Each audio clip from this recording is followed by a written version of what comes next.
Hello दोस्तों, तो एक बार फिर से स्वागत है आपका हमारी नई वीडियो में। दोस्तों आज की इस वीडियो में हम बात करने वाले हैं कक्षा 11वीं विषय हिंदी का जो आपका त्रैमासिक परीक्षा होने वाली है कल, उसके लिए कुछ मोस्ट इम्पॉर्टेंट क्वेश्चंस की। दोस्तों ये आपका क्वेश्चन पेपर नहीं है, ये केवल मोस्ट इम्पॉर्टेंट क्वेश्चंस हैं जिन्हें मैंने आपकी दिग्दर्शिका, पृष्ठ बैंक और अन्य चीज़ों से एकत्रित किया है। तो दोस्तों वीडियो को अंत तक ज़रूर देखें। तो दोस्तों चलिए सबसे पहले आप देख लीजिए सही विकल्प में आपका पहला क्वेश्चन है कि कबीर ने ईश्वर के कितने रूपों को माना है। तो उसका जो आंसर है वो है आपका 1। उसके बाद दूसरा देख लीजिए, दूसरा है आपका कि कबीर ने कुम्हार को किसका प्रतीक माना है। तो इसका आंसर है आपका ईश्वर का प्रतीक माना है कुम्हार को। उसके आगे देख लीजिए, तीसरा है वे आंखें कविता में कवि ने किसके व्यथित जीवन की चर्चा की है। तो किसके जीवन की चर्चा की है? किसान के। तो और चौथा देख लीजिए, नमक के बोरों में भरी गाड़ियाँ किसकी थी गाड़ियाँ? पंडित अलोपीदीन की।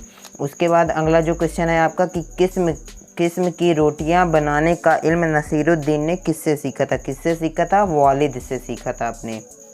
उसके बाद अगला क्वेश्चन देख लीजिए कि भारत शब्द किस भाषा का है। तो किस भाषा का है आपका? संस्कृत भाषा का। उसके बाद अगला क्वेश्चन है आपका कि नाना बाइयों के मसीहा कौन हैं। तो उनके जो मसीहा वो हैं मियाँ नसीरुद्दीन।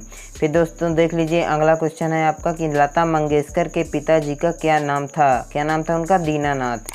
उसके बाद फिर अगला क्वेश्चन है आपका कि चित्रपट संगीत का पर्याय किसे कहा गया है? लता मंगेशकर को कहा गया है।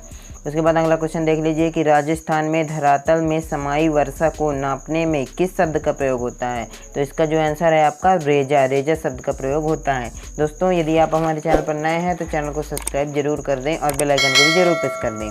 अब देख लीजिए दोस्तों, रिक्त स्थान में आपका जो पहला है लता जी की लोकप्रियता का मुख्य मर्म उनका, फिर यहाँ पर आपका डैश रहेगा है, तो यहाँ पर आपको क्या लिख देना? गानपन। उसके बाद फिर दूसरा है आपका कि भारतीय संगीत में मुख्य वाद रहा है। तो क्या रहा है आपका? वीणा। उसके बाद फिर अगला क्वेश्चन है आपका कि दुनिया सोती थी पर दुनिया की, फिर वहाँ पर आपका डैश रहेगा तो जीभ जागती थी। उसके बाद चौथा है कि मियाँ चारपाई पर बैठे का मज़ा ले रहे थे। किसका मज़ा ले रहे थे? बीड़ी का। फिर अगला क्वेश्चन देख लीजिए आपकी प्रेमचंद का अंतिम उपन्यास उनके पुत्र ने पूरा किया। उनका अंतिम उपन्यास क्या था? मंगलसूत्र। फिर देख लीजिए आपका जो अगला क्वेश्चन है कि प्रेमचंद जी की माता का नाम था, तो क्या था उनका माता का नाम? आनंदी देवी। फिर अगला क्वेश्चन है आपका कि कबीर ने ईश्वर की सत्ता मानी है, एक सत्ता मानी है। फिर देख लीजिए आपका जो अगला क्वेश्चन है कि कवि भवानी प्रसाद मिश्र अपने पिता के पुत्र थे। कौन से पुत्र थे? अपने पिता के 5वें। फिर अगला देख लीजिए कि मरुभूमि में रेत की सतह के नीचे खड़िया पत्थर की एक पट्टी चलती है। तो यहाँ पर आपका डैश रहेगा खड़िया के पास, तो यहाँ पर आपका खड़िया लिख देना अगर ये क्वेश्चंस आपके पूछे जाते हैं आपके क्वेश्चन पेपर में। अब देख लीजिए दोस्तों सही जोड़ी में मैंने इनको एक तरफ से लिख दिया है। तो आप देख लीजिए एक बार किसके सामने क्या लिखना है। तो इसी तरह अगर कोई भी टॉपिक आपका पूछ लेता है तो उसका आंसर उसके सामने रहेगा। तो आप देख लीजिए। अब बात करते हैं दोस्तों एक शब्द या एक वाक्य में उत्तर की। तो इसके लिए भी मैंने कुछ क्वेश्चंस इकट्ठे किए हैं। तो आप सबसे पहले देख लीजिए, मियाँ नसीरुद्दीन कितने किस्म की रोटियां बनाने के लिए मशहूर थे।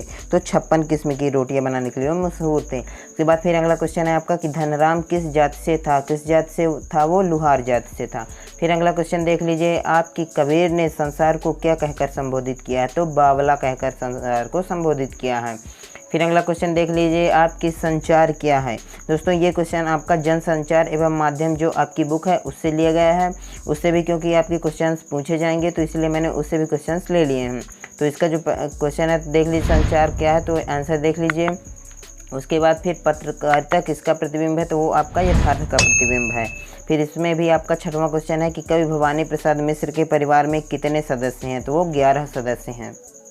उसके बाद फिर आप देख लीजिए आपका जो अगला क्वेश्चन है शास्त्रीय संगीत कब नीरस होगा। जब उसमें रोचकता ना हो। इसका ये आंसर है। फिर अगला देख लीजिए टिप्पणी क्या है। तो इसका ये आंसर है। तो आप इसी अच्छे तरीके से पढ़ लीजिए।